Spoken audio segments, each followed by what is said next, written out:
welcome to the Zoning Board of Appeals for the Village of Tuckahoe for the month of April 2024. Let's start with the Pledge of Allegiance. Pledge allegiance to the flag of the United States of America and to the republic for which it stands, one nation, under God, indivisible, with liberty and justice for all. Thank you.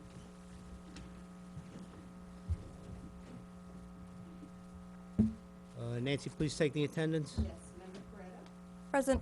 Member Fiore. Present. Member Brown. Present. Member Piero. Present. And Chairman Linger. Present. So the agenda for the evening is the approval of the minutes first. 377 Marbledale Road is adjourned. We have 20 Marbledale Road. Amend special permit to expand existing business, 25 Main Street, reduce the number of approved parking spaces that are required, and 126 Bella Vista, who would like an area variance to enlarge their driveway. First order of business will be the approval of the minutes from March the 13th. Does everybody have a chance to read them? Yep. Any questions? Anybody want to make a motion to approve them? Make a motion to approve. All in favor? Oh, no, Aye. you need to No, poll because I yeah. wasn't here, I'm sorry. Okay, Member Coretta. Approve. Member Fiore. Approve. Member Brown. Approve. Member Piero. Approve. And you're going to abstain. Abstain, yes, thank you.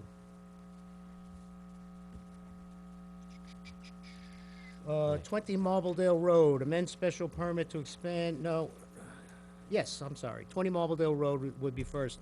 Amend special permit to expand the existing business. I see you here. Yeah, you can, if you want to pull it out a little, that would Yeah. be helpful. Sorry we didn't set it up for you.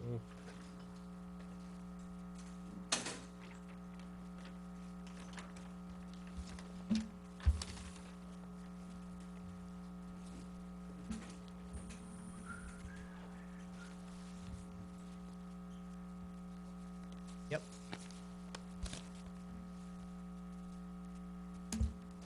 So, I know it's been a while since you've been here, but has anything changed drastically since the last time we met? Oh, I'm sorry, you need to take the mic, right? Yeah, there you go. And you know the routine, state your name for the record. Hey, good evening, Mr. Chairman, members of the board. I'm Leonard Brandis, Brandis Architects. I'm here with Russ Scrotto for Elken Industries. There has not been any significant changes to the space itself. Last week submitted a plan that was approved before for additional storage areas within the space using mezzanine levels, and that plan has been submitted. The footprint of the building has not changed. It's all the same, but we do have more work going on, and we needed additional employees from when we first started about 12 years ago.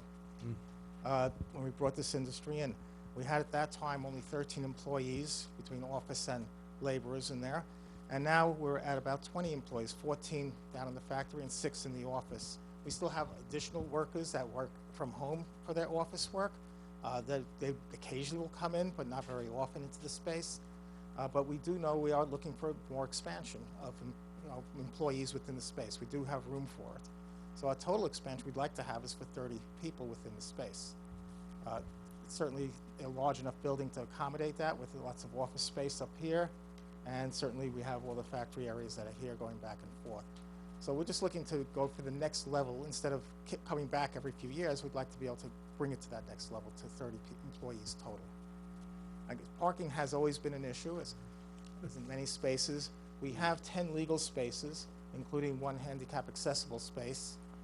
They do sometimes pile more cars in, but that's not really our goal. Our goal is to maintain a safe egress for the loading dock and for a fire. I just have to, as an aside, say, I am amazed how many cars you can squeeze in that spot. How do you get the poor person out that's in the back corner? I have no idea, but anyway, go ahead. That's your car in the end. You're not going nowhere, huh? But there are a lot of spaces. Now, there's a lot of open meters that aren't being used, that are long-term meters throughout Marbledale. There are some 2-hour spaces as well, which can certainly be used for our visitors. And I think that really does work for this town. I think we have many spaces available for us. I would agree with that. Yeah. Anybody have any questions? Just one, so you're proposing 30, to expand to 30 on-site employees? Correct. Okay, thank you.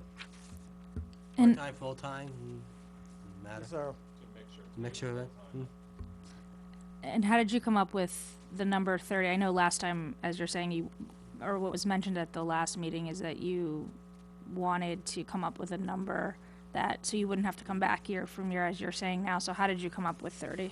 Well, right now, we actually have about 26, as I said, and those are people that, 6 people are working from home, you know, out of office or traveling, you know, for us. So we don't have that many, but we do have 26, but there will be times when we do have meetings where we do want to have more people in the office. So we're expecting that expansion. And business, thank God, has been good. We want to be a good neighbor and continue in this neighborhood. Yeah. So, Mike, if they do this expansion, do they have to, will the building department then review again and maybe get our consultant in to say how many spaces they need? Or will they leave it at the 26? So it'll go to the planning board, and the planning board has jurisdiction to discuss the parking can. I mean, What the spots are on that site, so they have the parking can.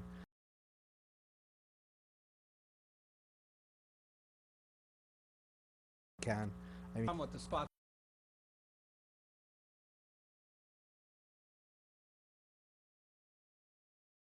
are on that site, so they have been paying the meter parking, which the village really doesn't have an objection to. Yeah. No one else parks there. No one else parks there, So it's right? it's working right now. So like a consultant coming in is really not gonna be able to add too much because it is what it is. Correct. I promised you guys I would speak to the village administrator last time and see if he would allocate some of those spots to you, and I got a big no. That I tried. I told you I tried. We appreciate that. Okay. I don't have any questions. No. Anybody else? No, I got none. No. So the public hearing remained open on this, right? I don't Yeah. believe we closed it. No, no, we didn't. You can theoretically close it tonight and then just vote on it next. Okay. Yeah. Since, well, I have no other questions. Do you have any Yeah. questions of us? No, No, I think we're good. You guys have No. any questions? no, got anything? No. Nope. No. So I will make a motion, oh, no, I don't need to make a motion. I need to remind the public that the public hearing's still open on this. Anyone from the public would like to comment? Seeing none, I will make a motion to close the public hearing. Do I have a second? Second. All in favor? Aye. Thank you. So next month, we will definitely, proceed and make our formal approval, sorry. Brain's not working. Just-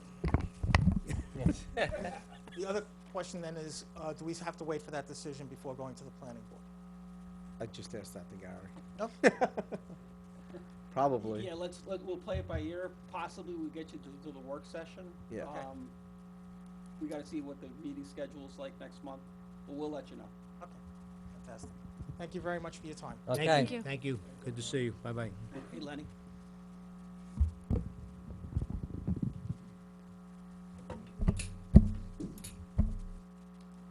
Eileen, I wasn't ignoring you. I just don't know how to answer your question. I know you've already. I don't want to open the can of worms. Me.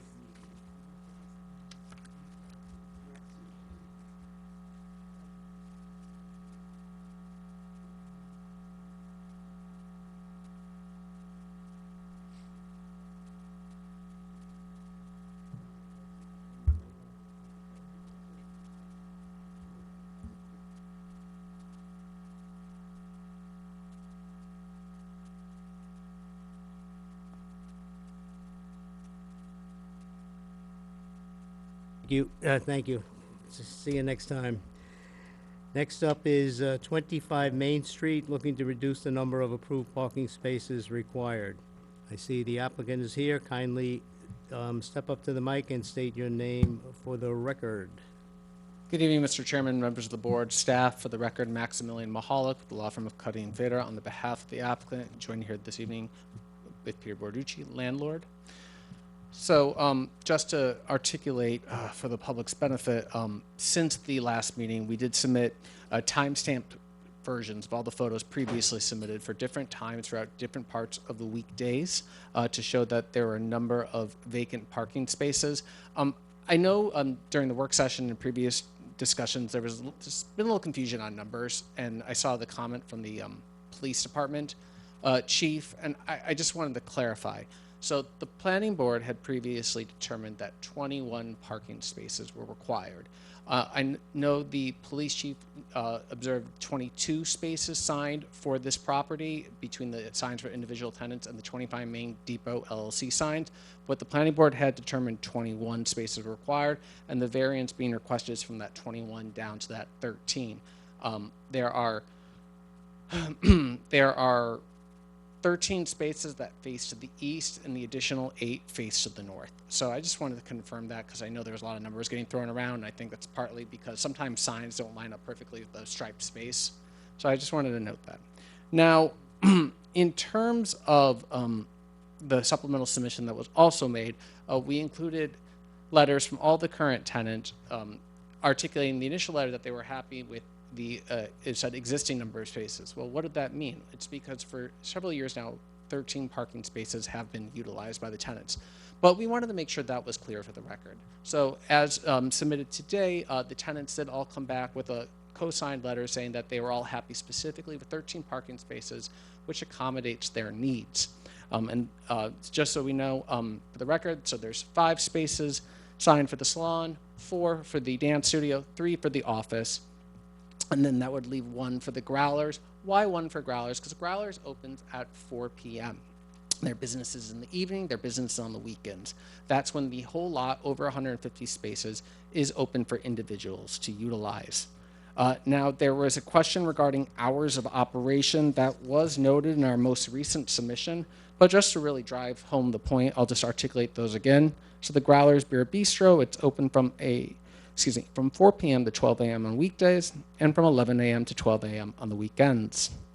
So again, evening hours, weekend hours. Meanwhile, the dance gallery, the Industry 80 salon, and the Transmark offices have varying hours. The dance gallery is open on Monday and Friday from 3:30 to 7:30 p.m. and on Tuesdays through Thursdays. Actually, let me just make sure I want to read this very accurately. The dance gallery is open by appointment on Monday and Friday from 3:30 p.m. to 7:30 p.m. on Tuesdays through Thursdays, and it is open from 9 a.m. to 12 p.m. on Saturdays. Meanwhile, the salon is open from 10 a.m. to 6 p.m. on Tuesdays and Wednesdays, from 12 p.m. to 8 p.m. on Thursdays, and from 9 a.m. to 6 p.m. on Fridays. Meanwhile, on the weekend, Saturday, it is from 8:30 a.m. to 5 p.m. And the Transmark office follows traditional office hours. The reason I list these is to highlight that there is not one time where there's peak demand for what would have been 21 parking spaces between all these uses. Growlers, again, that business is in the evening, it's on the weekends. The other office establishments on the site, particularly the salon and the dance studio, those hours vary throughout weekdays and they vary throughout the weekends. And then you have the office space, the Transmark, that follows traditional office hours. So we do have varying peaks of demand. Now, I wanted to note. I just interrupt you. Thank you. This is very good information to have.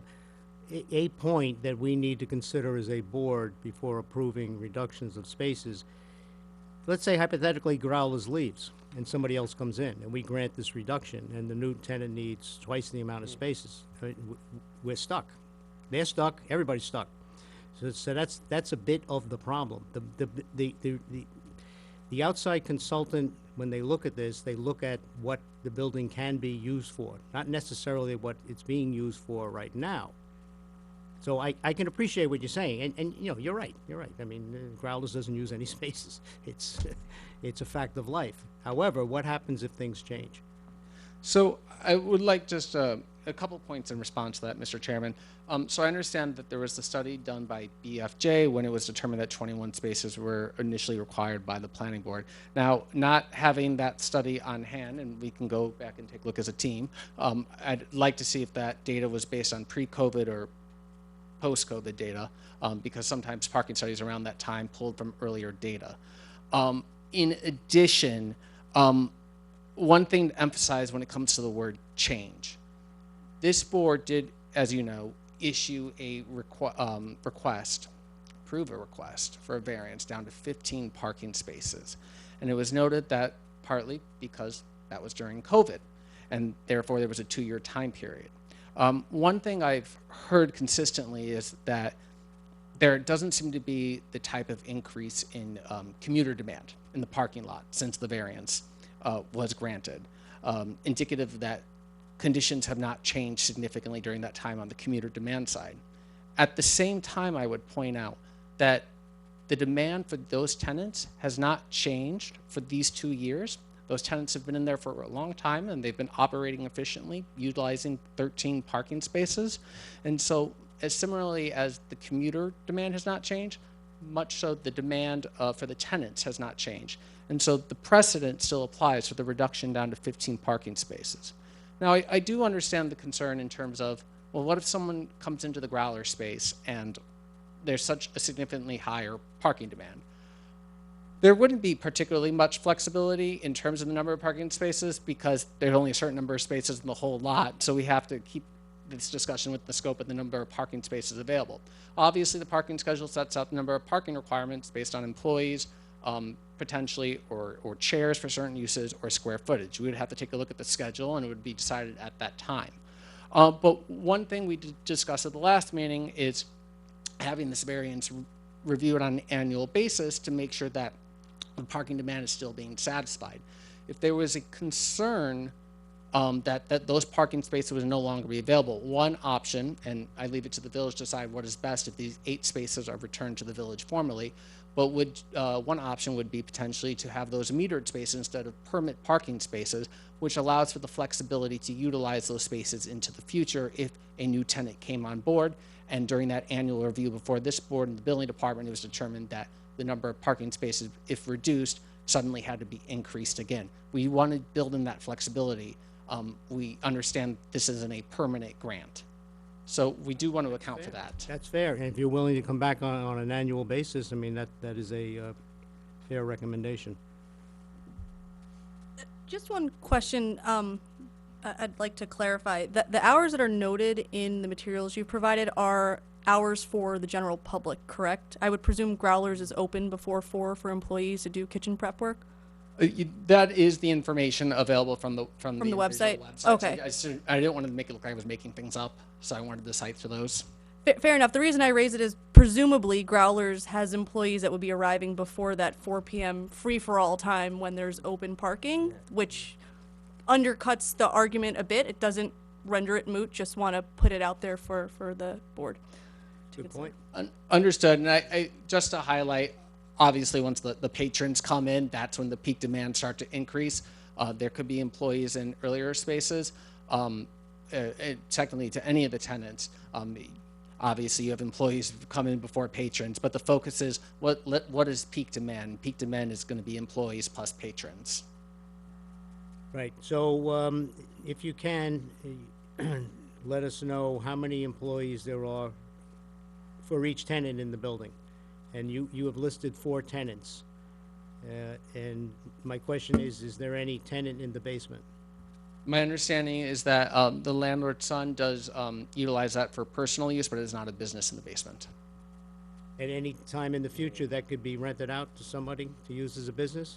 Is the space large enough? I don't know. We would have to look at the space and how it qualifies under the building code and the zoning code to determine if it could be rented commercially. But again, that's the benefit of us coming back for our annual recertification, for example. Right. But just to clarify that, I'm sure he's gotten permits, so that's legal space downstairs, so Right. I think he could rent it out. He'd have to come in for a new CO, but Right. your answer to your question is, I believe it's legal space down there, and it could be rented to another individual at a later basis. Which without reading the study by BFJ, I'm certain that is, taken into consideration. And I would assume pretty sure that the study was done pre-COVID. So by all means, take a look at it. So herein lies the problem. And you talk about a limited number of spaces, and if things change, I've been on this board quite a number of years. People have had to get spaces quite a distance away from their building. I mean, it's the nature of the beast. If they would require X amount of spaces, they had to come up with X amount of spaces. I remember some that there were many blocks away where they had to have their employees parked, but they had to have the spaces.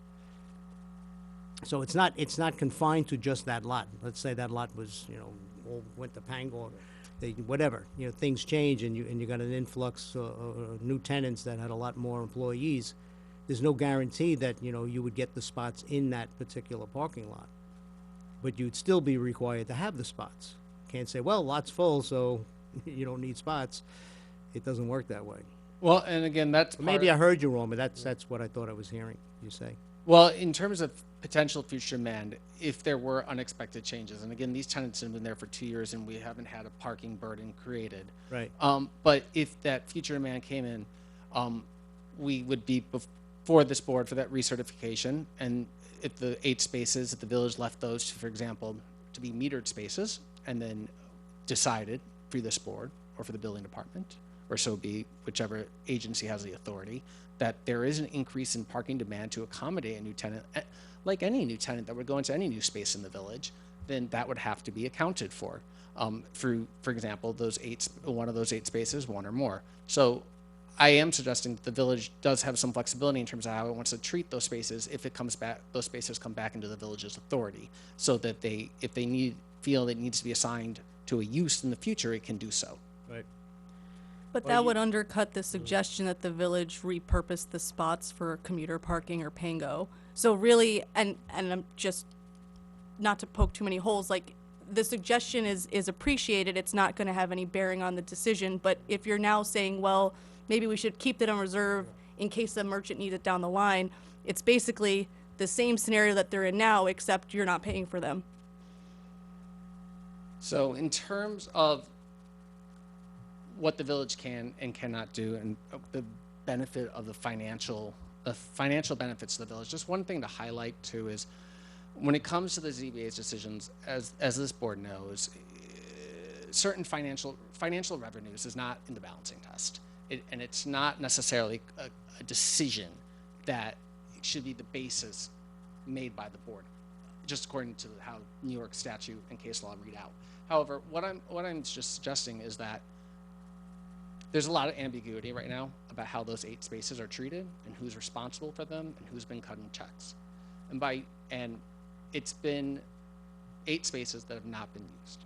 And so by formalizing that the 8 spaces are no longer required for the 25 Main Street property and then go back to the village has flexibility. And I just want to highlight that. The village has flexibility in how they wanted to treat it. And if they want to treat it in a way that allows it to be redesignated in the future, they have that option.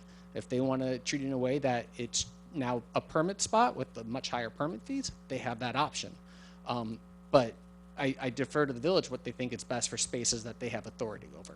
Can you just, when you say that there was ambiguity as to the responsibility, I guess I'm confused about that statement just because I believe it's your client's responsibility, those spaces. So if I'm missing something, if you could explain what you mean by that statement. And just to clarify on the ambiguity. So, so the eight spaces, we'll take a step back. The planning board said 21, and then this board reduced it down to 15 for 2 years. Since that time, and since the changes of Growler, it's just been 13 spaces. And so when it came time to cut the check for the rent on the spaces, my understanding, and I do have documentation on this too, is that checks were prepared for the and submitted for the 13 spaces, and we were told on the rent on the other 8 spaces, go ahead and file a ZBA application. And if the variance gets issued, then you don't have rent on those 8, and if it's denied, you're going to be giving me another check for another 8 spaces. Okay, thank you. So question, are you charging your tenants for spaces today? So it's included in the rent or something? So yeah, the spaces that they have now are part of the rent. Right. Any additional spaces that they would be added to the rent. Okay, but it kind of then, of course, if I was one of your tenants, I'd sign this too. That's the way they chose that. No, yeah, but, I give them that choice at the beginning. all right, fair enough. Okay, so, I got one. go ahead. My only worry is, you say if we do 8, you come back next year. You say you don't need them, you give them away. Then all of a sudden you need them again. You lost those spaces. Then what?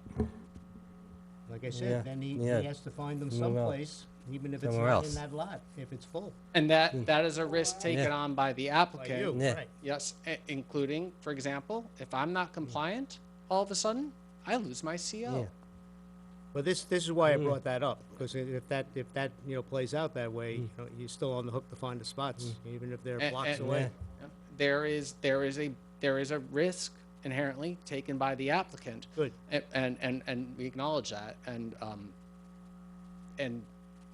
that's, I think, one of the strengths of the suggestion of the recertification annually is that risk is gonna be there. Right. Okay, that's fair enough. Let me Good. just. As long as get you cla- understand. I Yeah. need clarification. Yeah. So your client is aware that if they gave them that variance, that you're willing to come back in front of this board again on a yearly basis or whatever that is.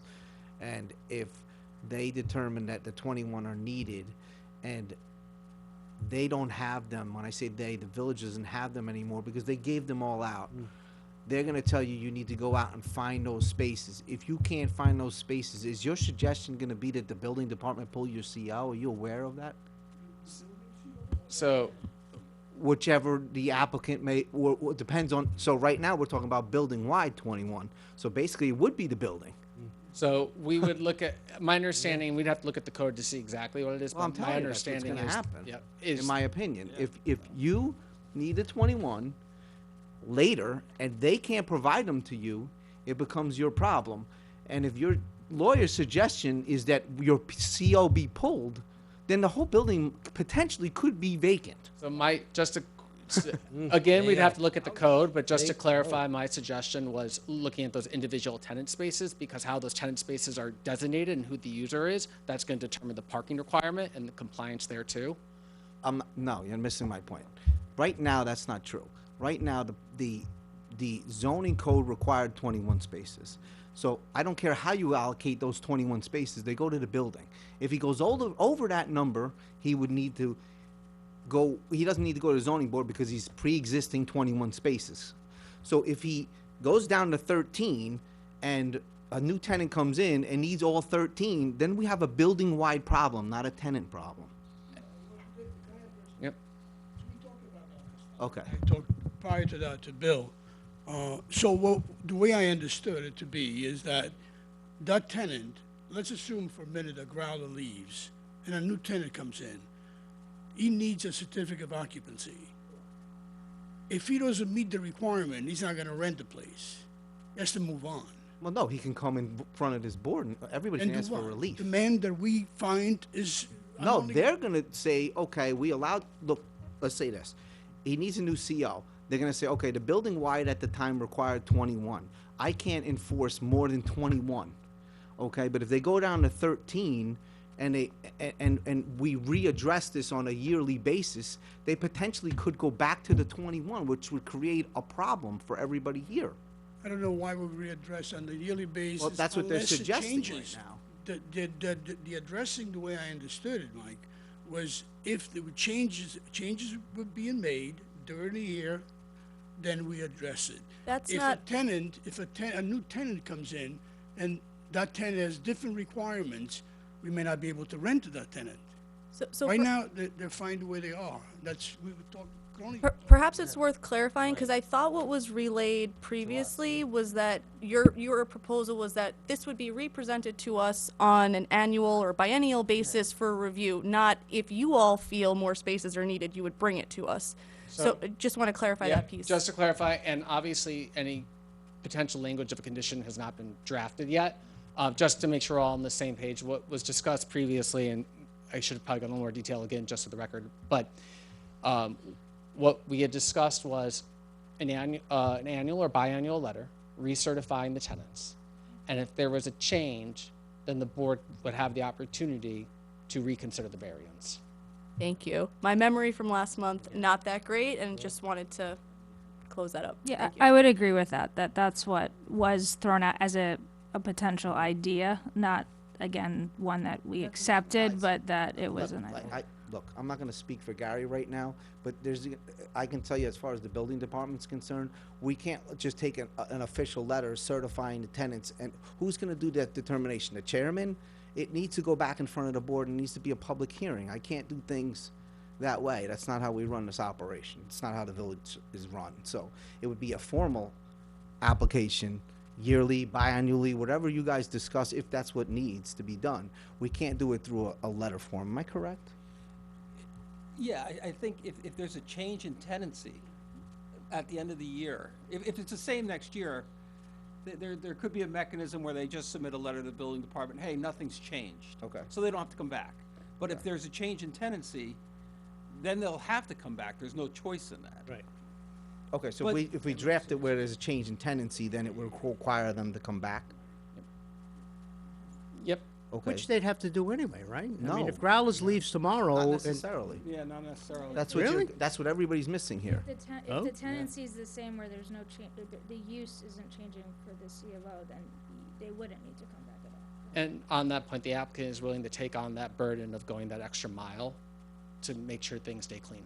So I want to be clear on this. So Growlers leaves tomorrow, and whatever, somebody moves in that, the cycle place moves in, and they're going to have 50 people every day, riding bikes in there. They don't have to come back? It's the use that, as long as the use. If the use, yeah, if the use changes, then they have to come in front of us, right? If it If it stays a doesn't, restaurant or? If it's determined that it's a substantial use change, it would probably come back in All right. front of this board. Okay. If it's not a substantial use change, as another type of growler or two would come Right, in, right. no, we probably wouldn't cite them the need to come back. Thank you. But if we get a, I don't know, bike place, Yeah. like you said, having 50 people, that would be a substantial change. Right.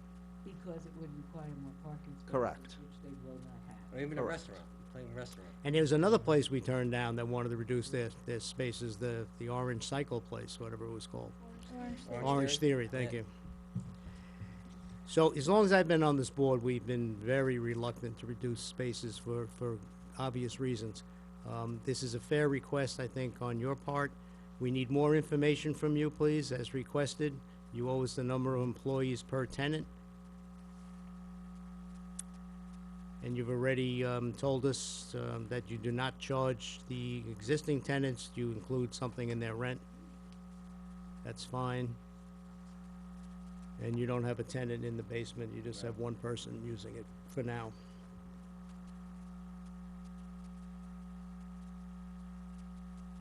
I don't have any other questions. Anybody else on the board have questions? Is the public hearing still open on this? yes. All right. Yeah. So we need to delay making a decision on this until our next meeting. So, Mr. Chairman, we will get you the number of employees per Right. tenant, and happy to draft anything else or prepare anything else that the board needs or staff need. One request I would have, because this is the second public hearing on this and we've had no public comments, the only comments received thus far have been from the police chief. Right. If this board would consider closing the public hearing, I understand no decision is being made tonight, but at least in terms of closing the public hearing, it does seem that there's been ample opportunity and notice was properly undertaken. And we would just ask, in light of the goal to continue to move things along, if we could have the public hearing closed. Well, we can close it next meeting and vote on it at the same time. That doesn't preclude us from voting, leaving the public hearing open till the following month. I'm a little reluctant to say yes to that. The attorney can, tell me which way we should go, but I don't see a good reason to close the public hearing tonight. So Max, yeah, I think they've asked for additional information, so we'd want the public to comment on that. Obviously, there's not great public demand in here, but you'd want to keep it open just to reflect on that new information that this board's going to be getting. And again, as the chairman said, what we can do is we can close the public hearing next meeting and vote on it next meeting. We don't have to wait, Understood. okay? I did want to Alright. make the ask, but we Yeah. will get the number of employees If you want to see any language in regards to, for example, the proposed condition, we're happy to draft that, or we'll work with staff, or we'd wait to hear from you guys, whatever you feel you need for the next meeting to consolidate the closing of the hearing and decision. Okay, I'm happy just with the number of employees. Anybody else? Yeah, to the mic, please. Since I've been hearing the employees, the number of employees, is the establishment obligated to provide by law? The employer is obligated to provide the employee a parking space? I don't know. Because I did ask one tenant, I said, you have 2 employees, where do they park? He says, I'm not obligated to provide it. So we'll look into the number of employees. The thing is the parking schedule, which actually sets the rules about how many spaces. It could be based on, for example, square footage, or every use has a different parking requirement. Yeah. Right, I don't know. No, I think your counsel said it perfectly. It's based on the size and what the use is. Size or depending on the use, right? So if it's a dock, there's 1 per 400. There's so many variables that are in our zoning code. But the zoning code basically becomes the Bible where you would take that. Oh, 1 second, go ahead. You could say it out loud. I don't, well, Yeah.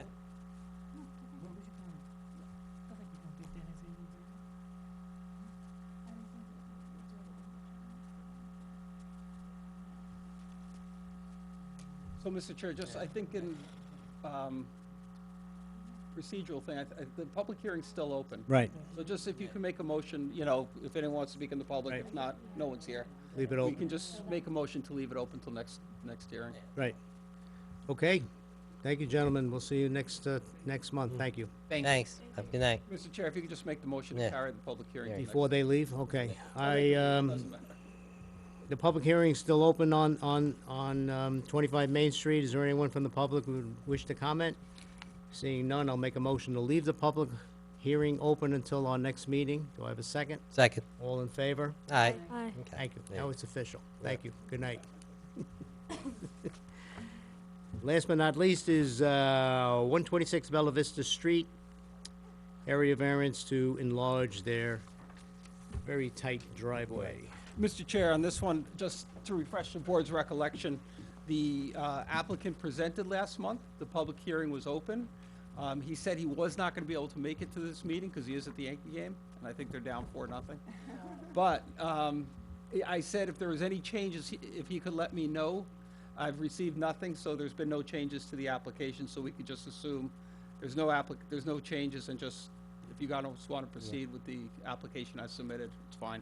Excellent. We closed the public hearing last time. Well, just in case you we kept it didn't, open. we'll Left it we'll open. officially close, the public hearing is still open on 126 Bella Vista Street.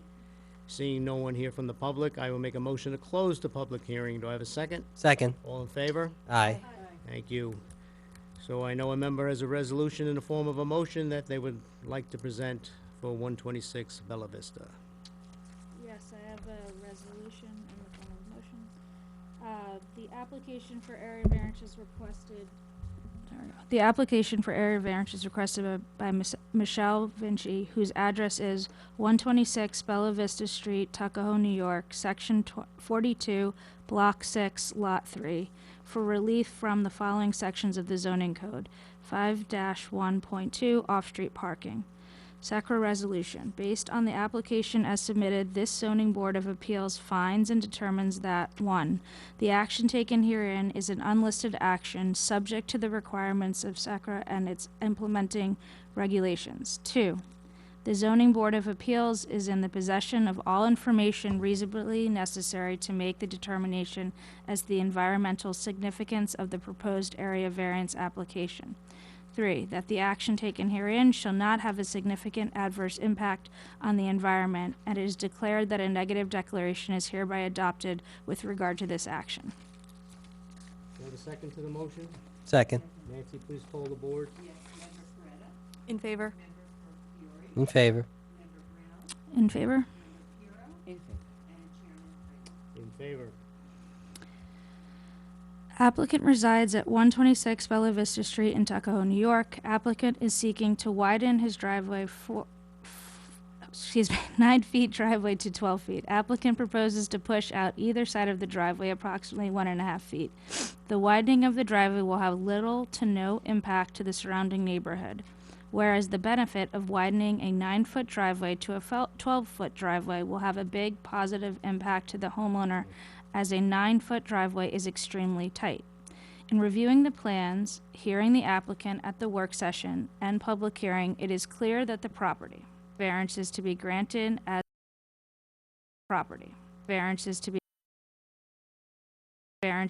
granted as the benefit to the applicant of the area variances outweigh the detriment to the health, safety, and the welfare of the neighborhood. The applicant has demonstrated through its submissions and presentation that it has met all aspects of the 5-prong test to the satisfaction of this board. The granting of the variance herein is granted on the condition that work under such variance be commenced and diligently prosecuted within 1 year of the granting thereof, failing which such variance shall become null and void. Thank you. Do I have a second to the motion? Second. Nancy, please poll the board. In favor. In favor. In favor. In favor. In favor? Yeah. That's it. Congratulations. Good luck. Yeah, good luck.